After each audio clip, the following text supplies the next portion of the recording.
the Women in STEM panel. You are in for a treat because you're going to hear the experience of 5 wonderful women. The first one I'd like to introduce is the CEO and president of the National Cryptologic Foundation, Laura Nelson. Laura, the panel is yours. Why, thank you, Christine. Well, hello, everybody, and we're really excited to host this panel today to talk about women in STEM. I spent a career in the STEM field. I have an engineering degree from Virginia Tech, and then went on to work at the National Security Agency for 37 years. Actually, really working in the technical field for the first part of my career, and then eventually moving to executive leadership, but always running technical organizations. So using that degree and using that experience, that I had learned early in my career throughout. I retired in 2018 and then was asked to take on this job as the CEO of the foundation. And probably the greatest joy I get from this is doing things like this, where we get to talk about, STEM education and cyber careers, and really encouraging those who are in school today, those, who are in high school, college, middle school, to look forward to having a career in these fields.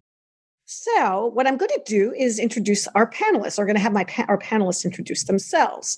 So I'm going to start with Elise McConnell.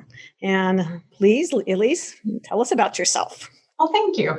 So as you said, my name is Elise McConnell. I'm the test engineering manager for CODEX, which stands for Cyber Offense and Defense Experts, which is a group of about 550 people within Raytheon Technologies.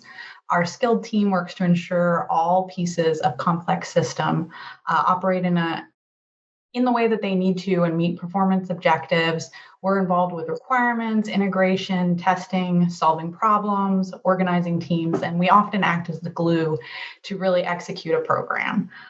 I have a bachelor's of science in chemistry and a master's of science in environmental science.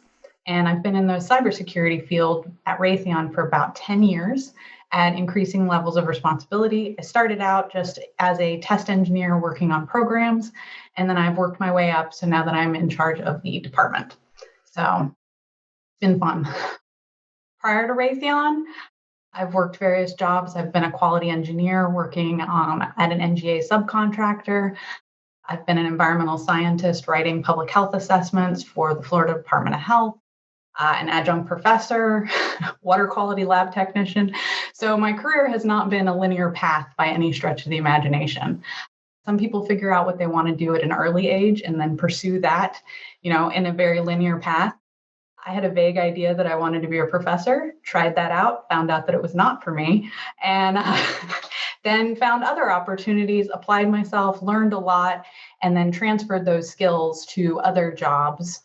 Always within the STEM field, each of my jobs has given me skills that I could transfer, and they've all had the thread of helping people and taking care of people within the STEM fields. So back to you. I love it. I love to hear of somebody who's traveled, a varying path to get where they are today. So thank you very much, Elise. Next, I'm going to go to Janelle Romano. Please introduce yourself. Thanks, Laura. I'm Janelle Romano. I'm the lead for critical network defense at the National Security Agency, and my group is responsible for preventing and eradicating cybersecurity threats in critical networks and weapon systems for the Department of Defense. For fun, though, I do a lot of work with the University of Maryland and their honors cybersecurity program, and I'm also a certified leadership and performance coach. I've held a number of jobs over the course of my career. I've worked in operational elements, traveling the world, supporting men and women in uniform. I've led a number of operations and organizations responsible for technology development. I also led a research laboratory on the University of Maryland campus responsible for next generation communications and advanced computing technology. And I've also worked at the Pentagon. But my career really started when I was not much older than many of you that are on this call. I was in high school, actually, and I worked at a computer laboratory for the Army, Department of the Army. From there, I went off to college where I earned a bachelor's degree and a master's degree in electrical and computer engineering. And I always get the question, why ECE, right? And it's really because I loved math and science. I still do. I love solving really hard puzzles. My sons will tell you that. Every night I drill them on their geometry and everything else. And I like to really figure out how things worked. And I always had a passion for innovation. So for me, engineering and technical leadership was really a passion. It was, if you're spending most of your time at work, why not do something that you really have a passion for and that you really love? And so for me, that's what ECE is. Back to you, Laura. Okay. Thank you, Janelle. All right. Next, I'm going to introduce we're going to have Margaret Wood introduce herself. Please, Margaret. Hi, everybody. My name's Margaret Wood. I'm the owner, president, and CEO of Wood Consulting Services. My company focuses on building systems that help protect the national security of the U.S. I've been doing that role for 23 years. However, I started my career as a computer scientist working for the National Security Agency. I went into software development, but I enjoy doing the user interface portion of software development. So I worked a lot with a lot of electrical engineers, a lot of mathematicians who solved really tough problems, but they needed someone to interpret the results so that a human could understand it. So I enjoy putting together the graphical displays and other illustrations that allowed people to understand the real solutions that was being developed. So I have an undergraduate degree in computer science from the University of Maryland Eastern Shore. And then I went on and got a master's degree in computer science from Johns Hopkins University.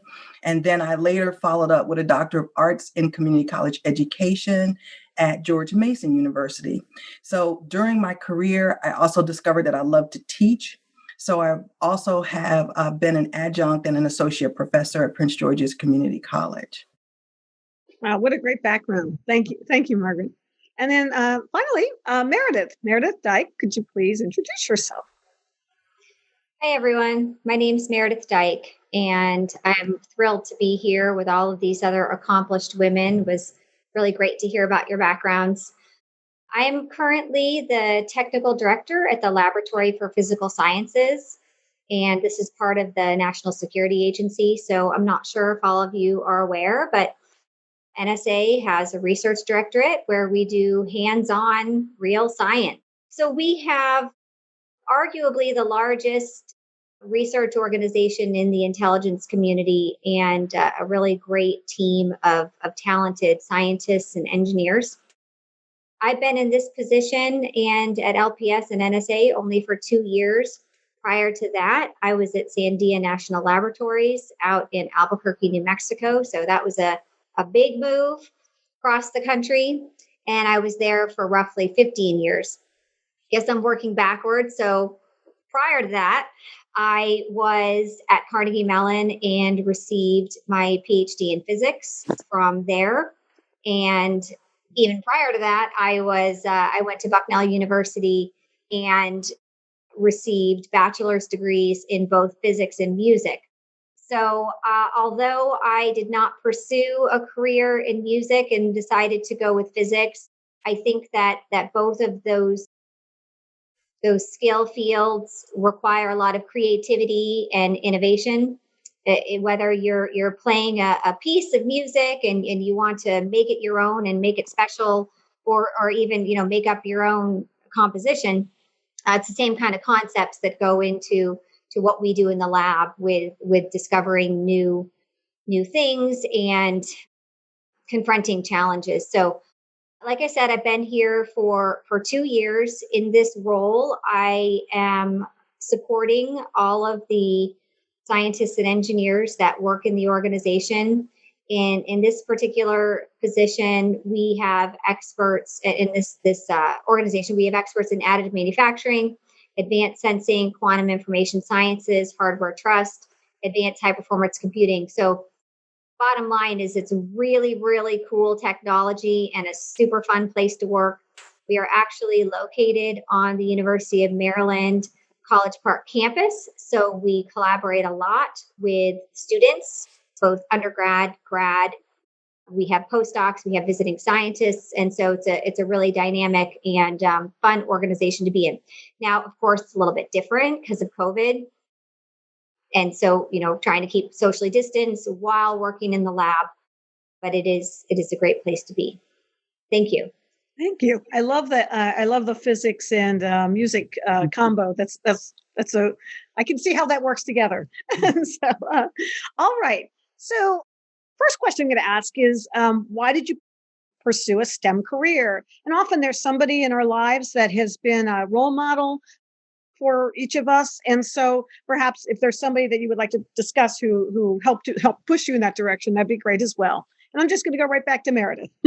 Okay, great. Yeah, I'll start with that. So, why did I want to go into STEM? Well, perhaps like some of you who are listening today, maybe kind of like more on the nerdy side. I mean, and when I say that, I don't mean that as a bad thing.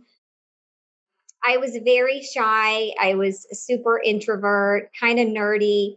I liked bugs. One of my favorite projects that I had in middle school was we were instructed to catch insects, all different kinds, butterflies, beetles, et cetera, and kill them. This is back in the day when we killed things in school.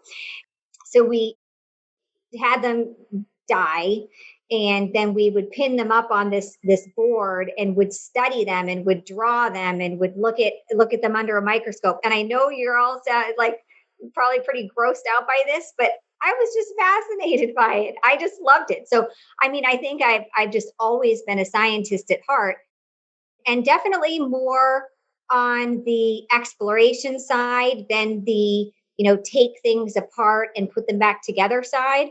So, I did consider going into engineering, and, decided that probably wasn't quite for me. So I went the physics route.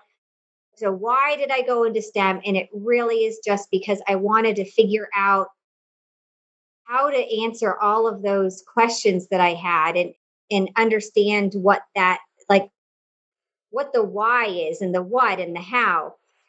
And so I've been really happy to have pursued this field, because it's like right in line with as what I was as a child. So the other thing is, on the lines of who helped me along the way, I've had so many people, just grab me by the hand and say, Meredith, let's go. You can do this. We can do this together. I'll help you along the way. It's so many different stages. One that I want to highlight, though, is an experience that I had in college. There was a new faculty member who came to Bucknell my junior year, and she was the first woman physics professor that I had. And I just thought that was really cool. I was like, wow, she is a PhD. There's somebody there that has done it. Maybe that means that I can do it too. And it was about mid-semester that she said to me, Meredith, you should apply for an REU program, Research Experience for Undergraduates program. And it's through the National Science Foundation. And I was like, well, what is that? I've never even heard of that. And so she encouraged me to apply. She helped me fill out the application. And I then was awarded the fellowship for the following summer. So between the junior and the senior year.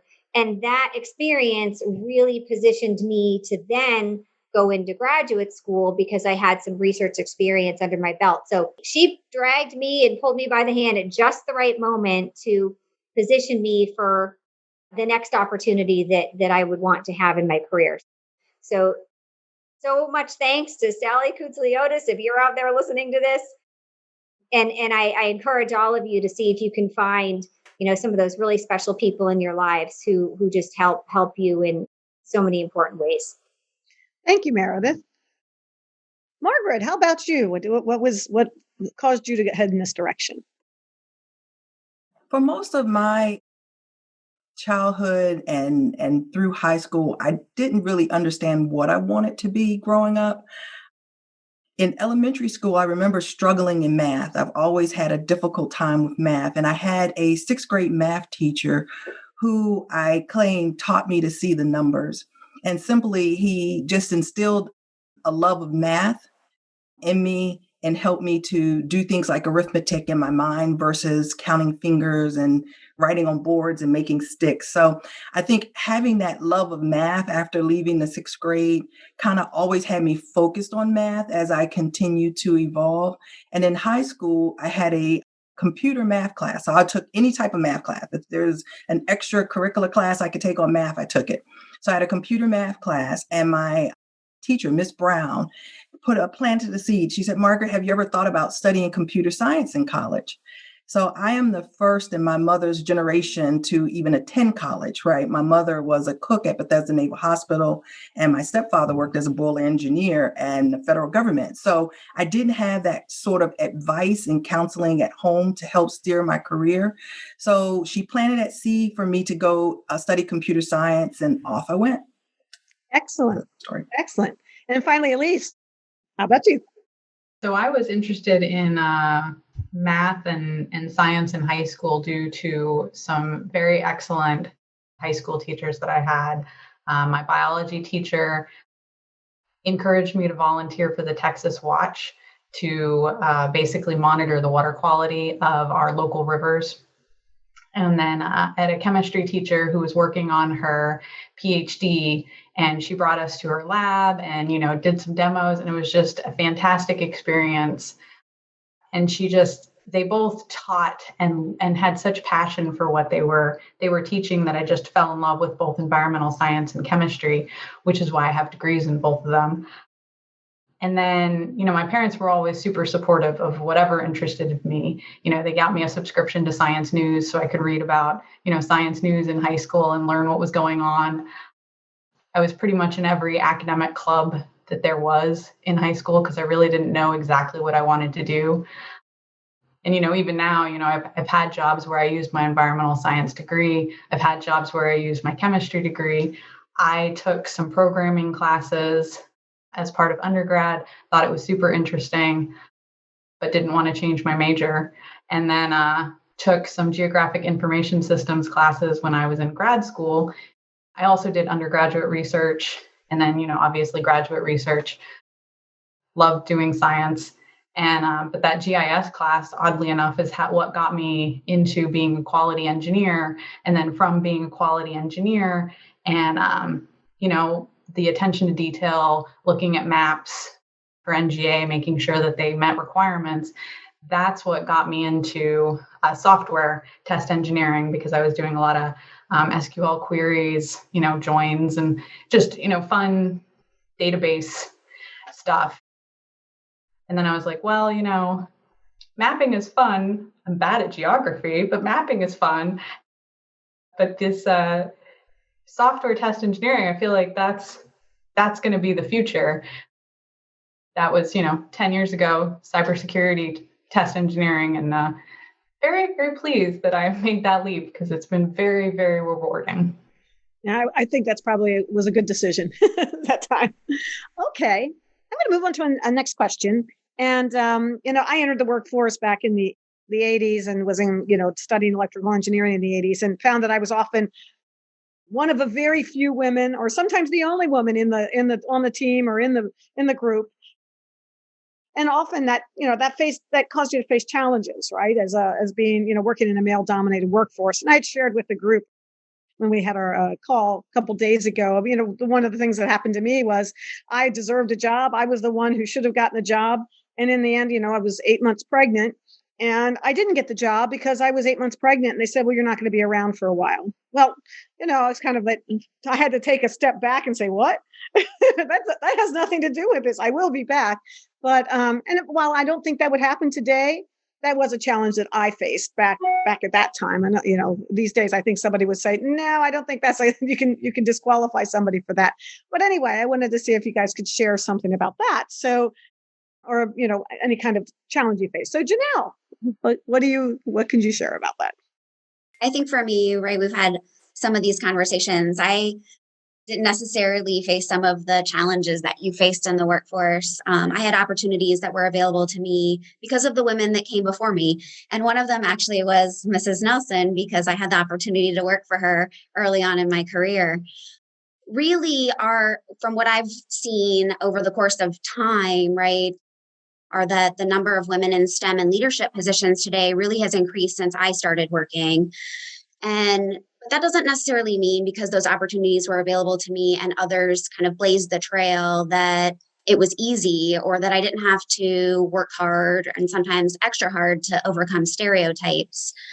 Some of the challenges that I faced weren't because I was just a female in a STEM field, though.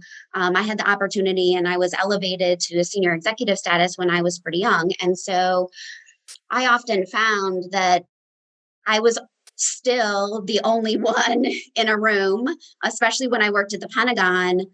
I was the only female in the room and I was the only female executive in the room. And so over the course of my career, it was really, how do I remind myself to put myself at the table and not allow people to relegate me to the back row, right? How do I ensure that my voice is heard and how do I overcome perceptions? The funny thing is, right, it wasn't just kind of the male dominated work experience. I also saw some of this from other women. And instead of propping each other up, there was a lot of tearing each other down. And so as I kind of thought about what one of my biggest challenges was, it really was myself, right?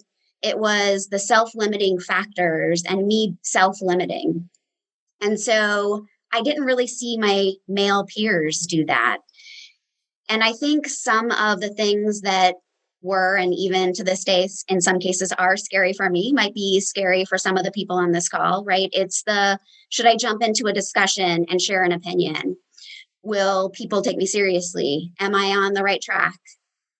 What if I make a mistake and I fail? And so it's really over the course of time, it's how do you ground yourself in the confidence and in your background, and how do I've learned to take that leap of faith, right? To really take risk and kind of swing for the fences and make my voice be heard. And so just recently, right, another big scary thing, I transitioned positions to an area. I was leading a workforce of around 200 people. Now I'm leading a workforce of over 800 people. And it's in a different mission area that I don't necessarily have the background in. And so I think for me, that sometimes that can be overwhelming and it's like everyone expects you to have the right answer and you don't. And so you have to trust the people that are around you. And it's really grounding in yourself to say, I've got this, right? I have built a corpus of expertise over the course of my career. And how do I lend that to this mission area? And so if I could impart anything to the audience that's listening today, it's really, as you're facing these challenges, you have to be bold and really be yourself, not be afraid to take a risk, and don't be afraid to fail. Because in many cases, I've learned more from my failures than I have from my successes. Excellent. Thank you, Janelle. Elise, how about you? So mine is fairly similar in that making sure that I have confidence to make my voice heard, and then also being willing to ask questions when I don't understand.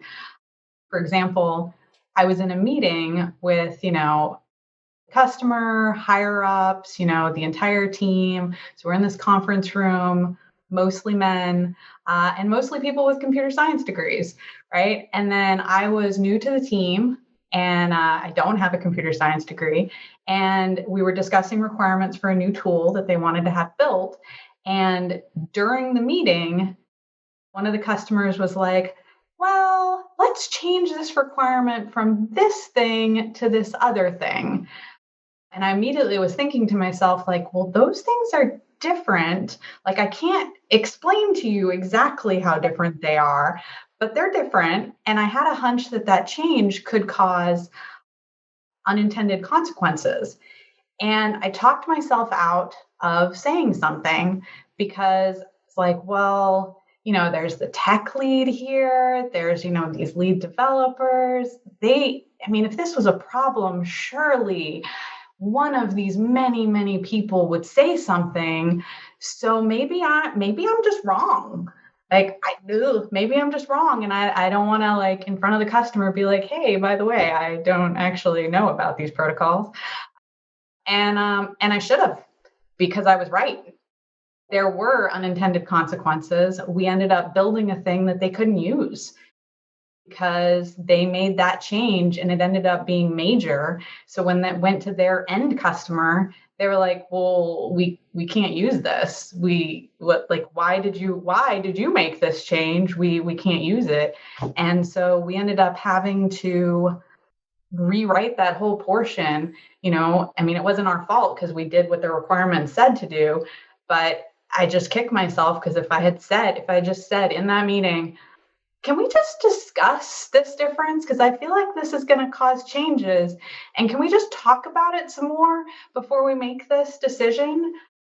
Then we would have saved ourselves time. We would have saved the government's money. We would have been able to give them a tool that worked in the way that they needed it to work the first time. So and that was a huge eye-opening experience for me, is just don't be afraid to ask questions. If we had just had that discussion, I think it would have changed everything. And other people probably maybe thought of it, I don't know. And maybe they were too intimidated to bring it up.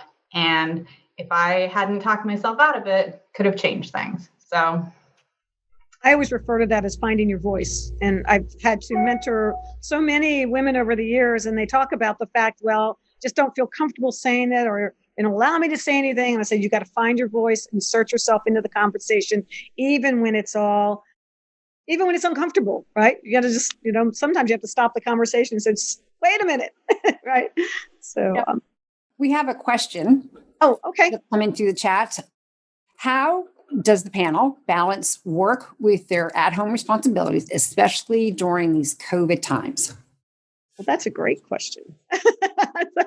Would any of you like to take that question? I know Janelle has kids at home, but go ahead, Margaret. Go ahead. Hi. I live in a multi-generational house, right? So I have my grandchildren here, and my daughters are here, and my son-in-law's here, and my grandson's classroom is literally next to my office. So I'm like, quiet down, quiet down. So at 5, he's actually doing school at home on a computer. And so the balance has been difficult, but with all of us working at home and all of my children work in my business as well. So the girls are here and we all work from home with the grandchildren. I think in the multi-generational sense, it's great because we lend support to each other, right? Especially when it comes to the children, right? How do we handle the children with them being in school as well as lunchtime? So what's great, I was very proud of my daughter. She actually made a school menu, and put it on the refrigerator door. So we all take turns. We look at the menu. We know what's for breakfast. We know what's for lunch. We know what's for dinner. And we help her prepare so that she can work during the day. And then we all have times. Nap time is great. It's great because we have 2 infants in the house. So nap time is a great time because then we all know at that time it's peace and quiet and we can really focus if we have to take meetings. But in a multi-generational home, I think in my case, it's great because we are learning to isolate together, but also support each other in what we have to do so that it can all work. That's a great story, Margaret. And I'm sure there's a lot of fun in your household during that time. Does anybody else, anybody else wish to say anything on this or move on to another topic? I can jump in really quick, Laura. Yeah, I know you have kids. I know you have kids at home, Janelle. I do. I have 2 boys. So for me, work-life balance is a huge factor, right?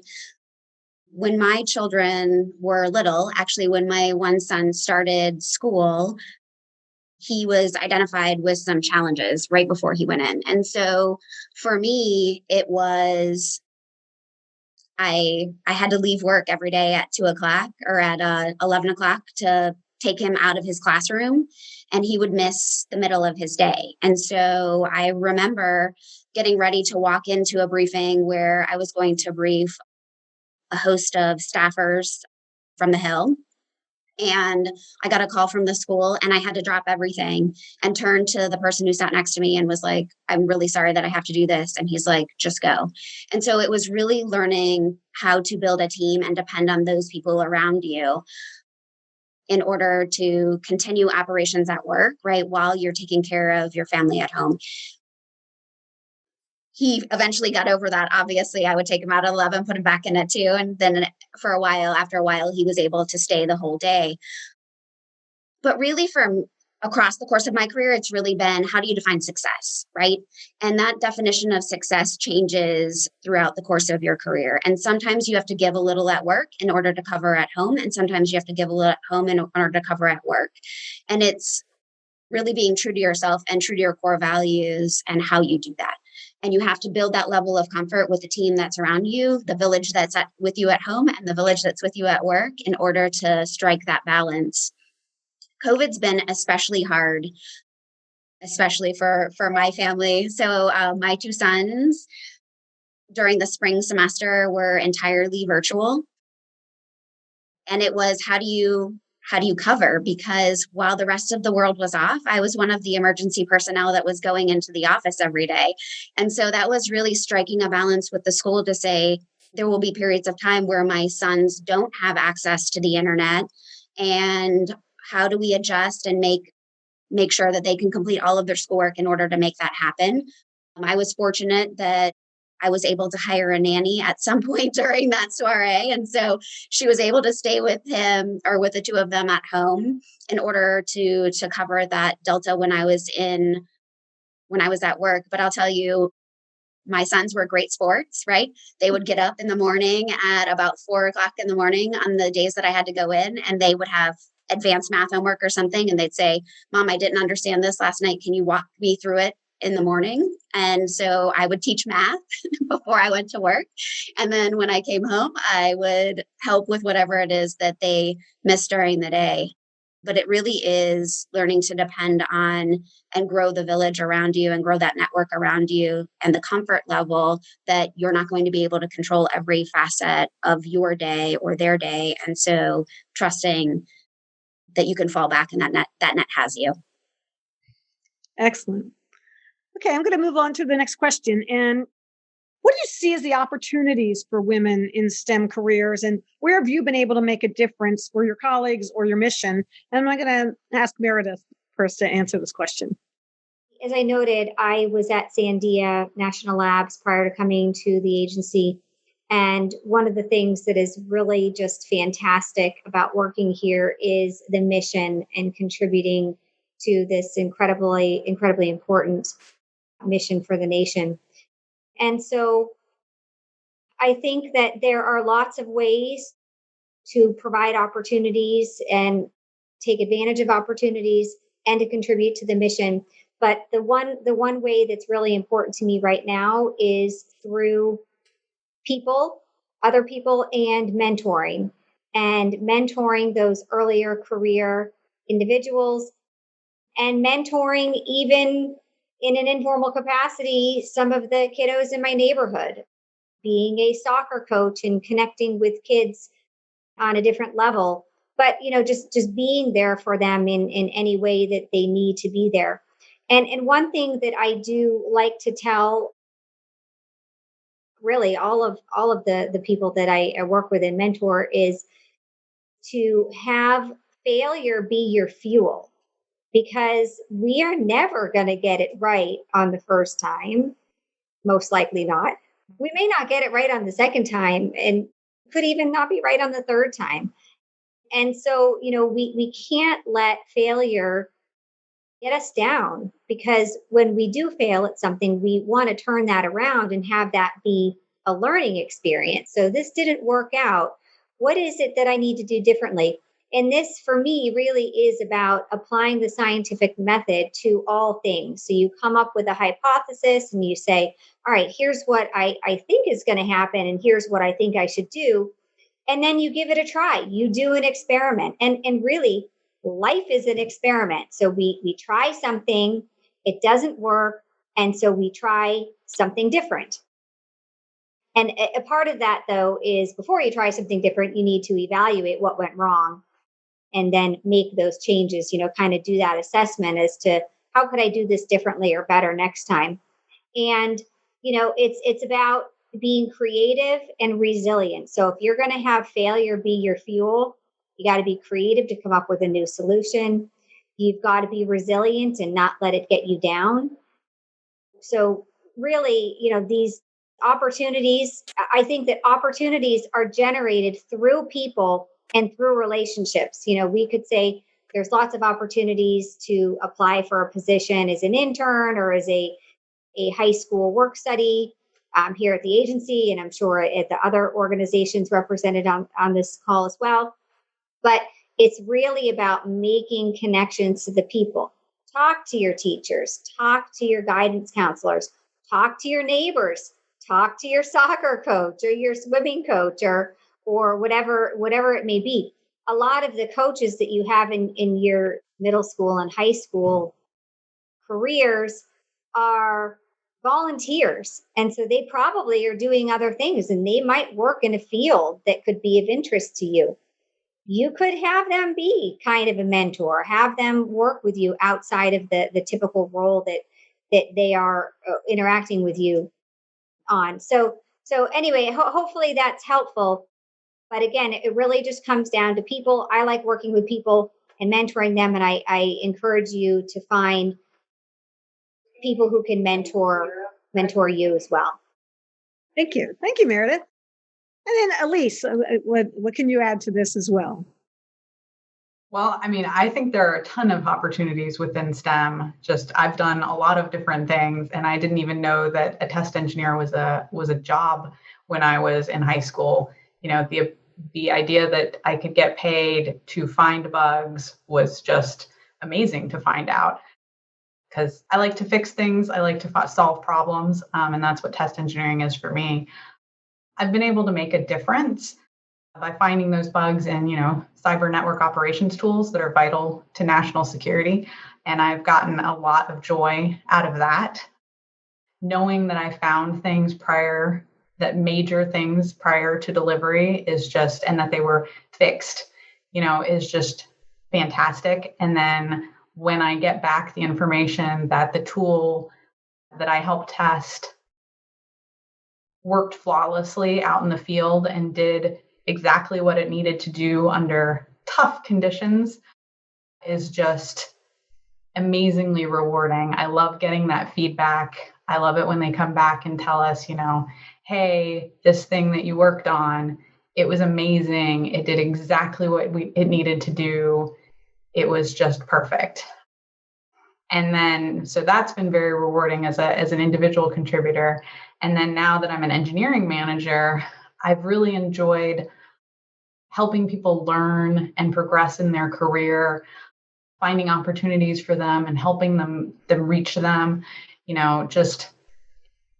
I've hired people who had aptitude and motivation to test software, but didn't have a standard background. Like I hired a woman who was a NICU nurse, and she put a lot of effort and time into working on her programming skills, working on emulation, VMware prior to the interview. And she had a lot of transferable skills, attention to detail, customer service, and being able to translate technical information to non-technical people.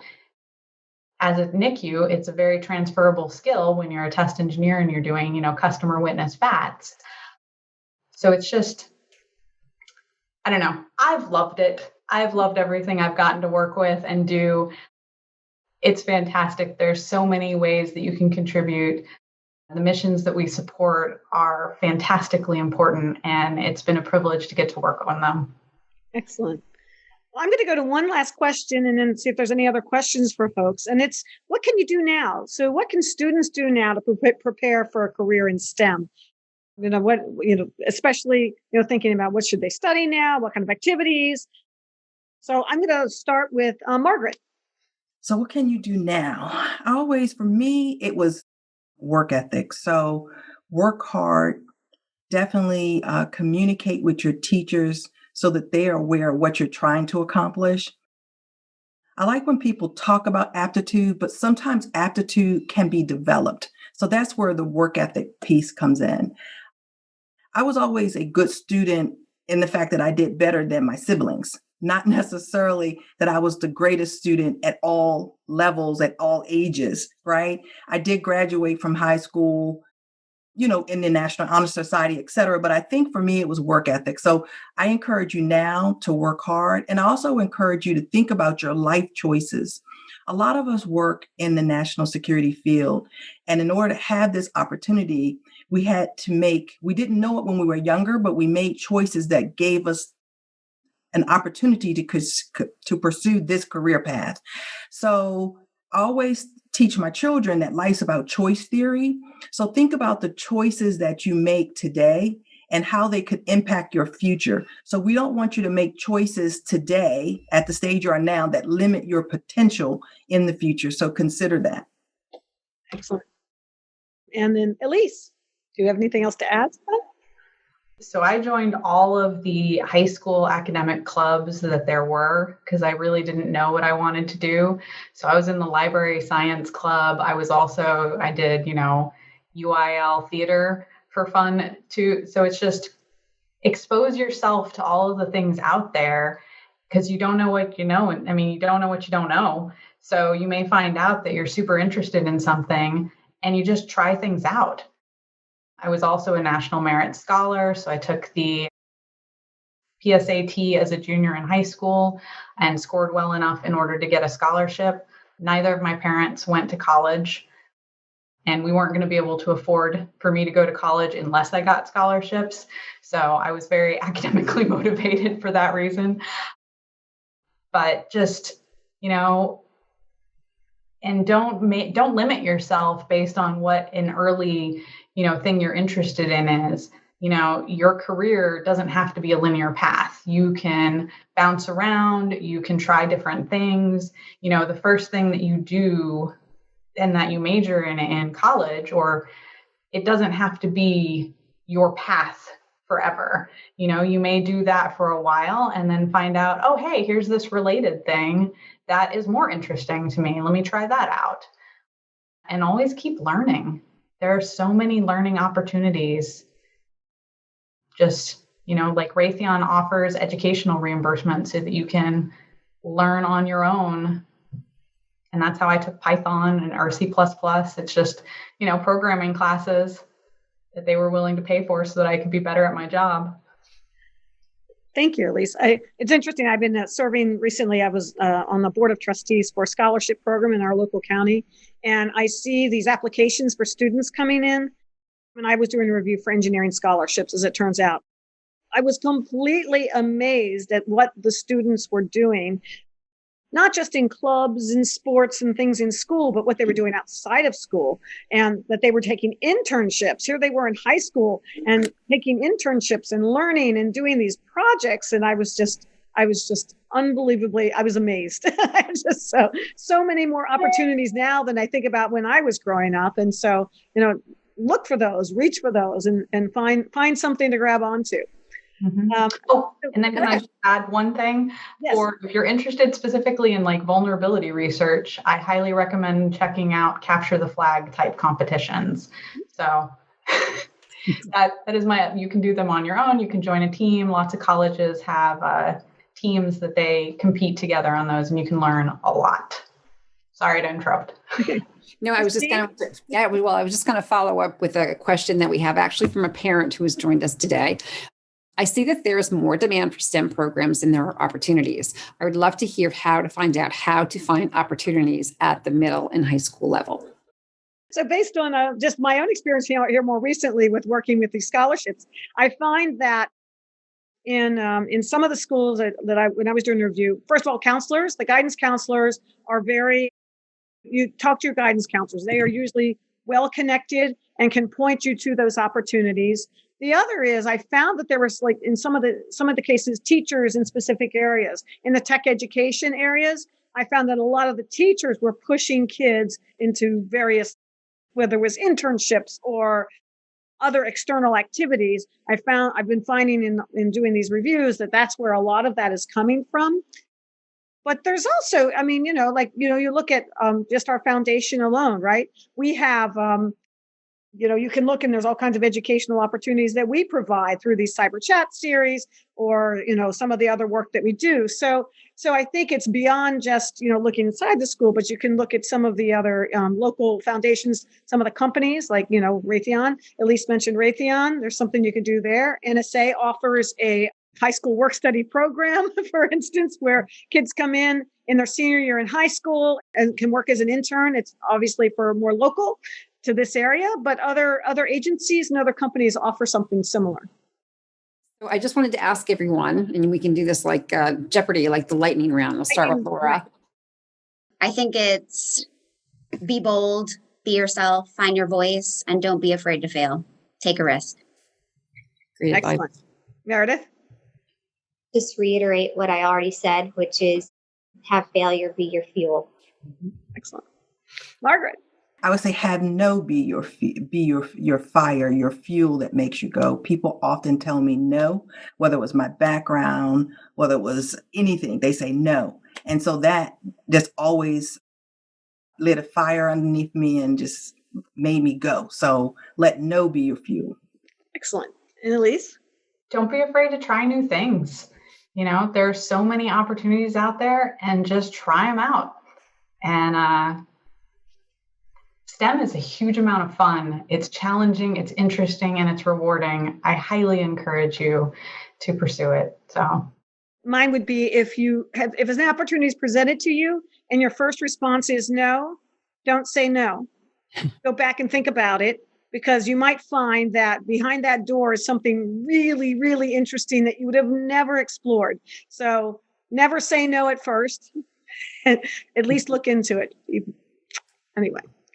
Okay. Sure. And that's it. We have no other questions, Christine? We're No other questions. Well, thank you all. Thank you to our panelists. I really appreciated, first of all, learning more about each of you and your experiences. And anyway, to all of our students and parents and teachers out there, thank you so much for participating today. Thanks, everyone.